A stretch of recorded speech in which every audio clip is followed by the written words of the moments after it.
جس طرح ڈھال آپ کر دیتے ہیں جنگ میں برستے ہوئے تیروں کے سامنے تو وہ تیر ڈھال سے ٹکرا کے گر جاتے ہیں اور آپ کو نقصان نہیں پہنچتا، تو روزہ بھی آتش دوزخ سے ڈھال ہے، جہنم کی آگ سے بچانے والا ہے۔ روزے دار کو اللہ کی خاص رحمت نصیب ہوتی۔ ایک حدیث میں آتا ہے کہ روزے دار کو دو خوشیاں نصیب ہوتی۔ ایک خوشی اسے تب ملتی ہے جب وہ روزہ کھولتا ہے، جب سارے دن کی بھوک اور پیاس کاٹنے کے بعد شام کے لمحے ہوتے ہیں اور پھر روزہ منزل تک پہنچتا ہے، تو کس مسرت اور خوشی اور سرشاری کے عالم میں روزہ دار ہوتا ہے کہ شکر ہے کہ اتنی لمبی اور اتنی سخت گرمی کے ماحول کی شدت کے باوجود اللہ تعالیٰ نے مجھے روح منزل کیا۔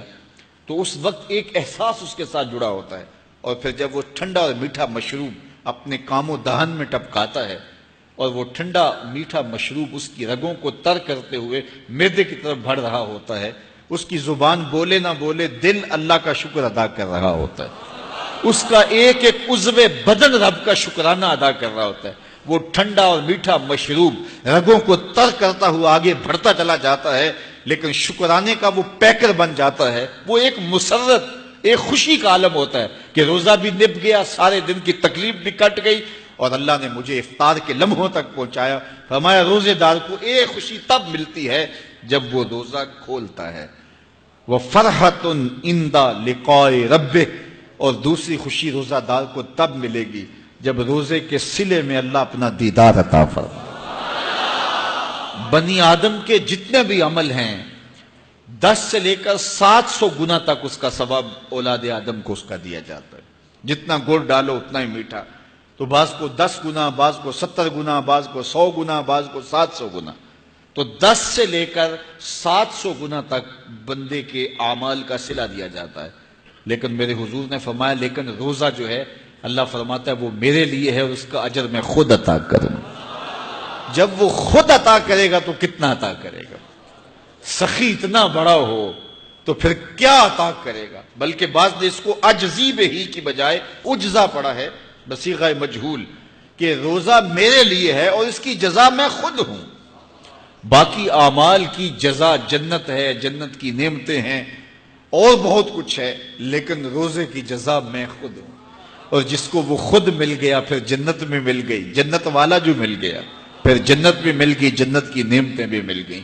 تو روزہ اللہ کی خوشنودی کا ذریعہ ہے، اس کی رضا کا ذریعہ ہے۔ تو خوش نصیب لوگ روزے کی برکتیں حاصل کرتے ہیں۔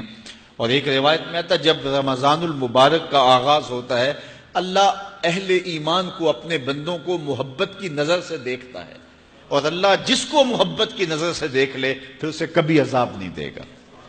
اللہ اکبر۔ تو یہ روزہ دار کے لیے اللہ کی کرم نوازیاں ہیں، اللہ کی رحمتوں کے اجالے ہیں جو اس کے اوپر برستے ہیں۔ تو میں اور آپ اس ماہ انور کو، اس ماہ نور کو اس طرح سے گزاریں کہ ہمارے اندر کے پاپ دھل جائیں، ہماری غلاظتیں گناہوں کی مٹ جائیں، ہمارا سینہ صاف ہو جائے، ہم اہل ایمان کے لیے کشادہ دل ہو جائیں، ہمیں جو ہے وہ جھوٹ سے، تکبر سے، بخل سے، ریا سے اور دیگر امور بد سے اجتناب کرنے کی عادت پڑ جائے۔ روزہ جو سکھانا چاہتا ہے ہم وہ اس سے سیکھ لیں، اور روزے کی برکات ضبط نفس کی صورت میں ہمیں نصیب ہو جائیں، تو ہم روزے کے بعد بھی، ماہ صیام کے گزرنے کے بعد بھی ایک نئی زندگی لے کر، ایک تازگی لے کر، ایک نور و روشنی لے کر کے جو ہے وہ معاشرے کے، اسلامی معاشرت کے ایک اہم فرد کی صورت کے اندر جو ہے وہ سامنے آئیں۔ تو اللہ اس ماہ صیام کی برکتیں ہمیں نصیب فرمائے۔